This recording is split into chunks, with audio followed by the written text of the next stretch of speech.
Hi, welcome to Viji's info. இன்றைக்கி நம்ம நல்ல சாப்பாட்டு அரிசி புழுங்கல் அரிசி வச்சு ஒரு பொருவிழங்காய் செய்யலாம். சூப்பர் டேஸ்ட்டாக இருக்கும். பழைய காலத்தில் இருந்தால் நல்லா ஸ்நாக்ஸாக வச்சுருக்காங்க. இப்போ எல்லாம் அவ்வளோவா செய்கிறதில்ல.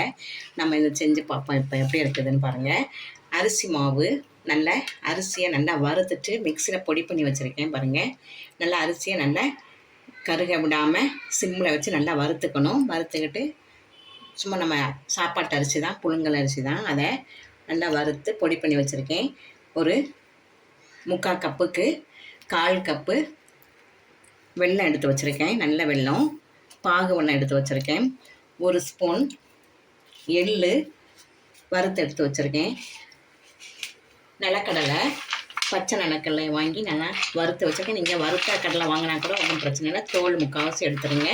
கொஞ்சம் இருந்தால் நல்லா தான் இருக்கும். அதனால் கொஞ்சமாக தோலூரில் கடலை இருக்குது. ஏலக்காய் நல்ல சர்க்கரை போட்டு பொடி பண்ணி வச்சுருக்கேன். ஏலக்காயும் இதில் சேர்த்துக்கலாம். இங்கே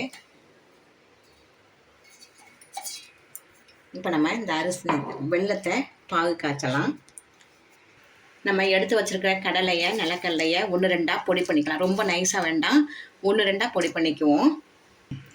பாருங்கள், இப்படியே ரொம்ப நைஸாக வேண்டாம், 1-2 பொடி பண்ணி வச்சுருக்கேன் பாருங்கள். பாதி நிலக்கடலை 1-2 அப்படி அப்படியே இருக்குது. 1-2 தான் நல்லா பொடி பண்ணியிருக்குது. இப்படி இருந்தால் போதும், எடுத்துடலாம். இப்போ அடுப்பில் ஒரு கடாயில் கொஞ்சமாக ஒரு 1/4 கிளாஸ் தண்ணி விட்டுருக்கேன். போட்டு நம்ம பாகு காய்ச்சிடலாம். கொஞ்சமாக தண்ணி விட்டு இந்த வெல்லத்தை வச்சு நல்லா கொஞ்சமாக கரையிற மாதிரி பண்ணிக்கலாம். ரொம்ப பாகு காய்ச்ச வேண்டாம், கொஞ்சம் கரைஞ்சா போதும்.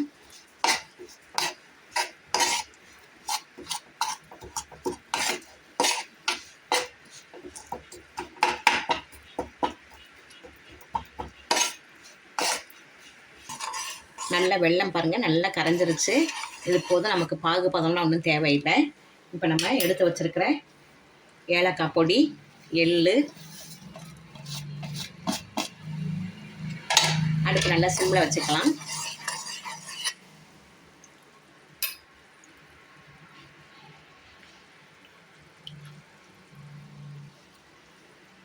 வறுத்த அரிசி மாவு,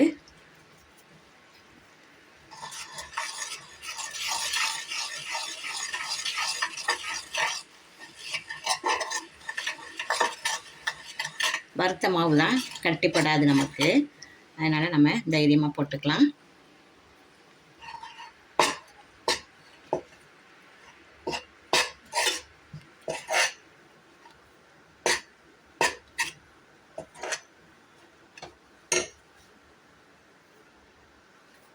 இதிலேயே நம்ம வறுத்த நிலக்கடலையும் போட்டுக்கலாம். 1-2 வறுத்து வச்சு பொடி பண்ணியிருக்கோம்லையே, அதையும் போட்டுக்கலாம். நல்ல ஹெல்த்தியான ஸ்நாக்ஸு.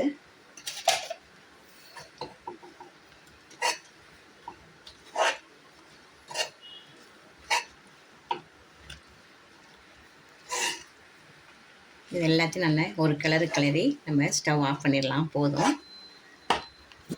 ஆறுன பிறகு நம்ம உருண்டை பிடிச்சிக்கலாம்.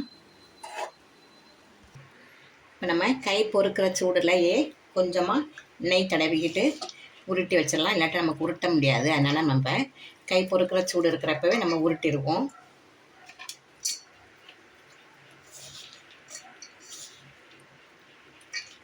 இது ஒன்று தான் கொஞ்சம் ரிஸ்கான வேலை. உருட்டிட்டோம்னா சூப்பராக நல்லா இறுகிடும்.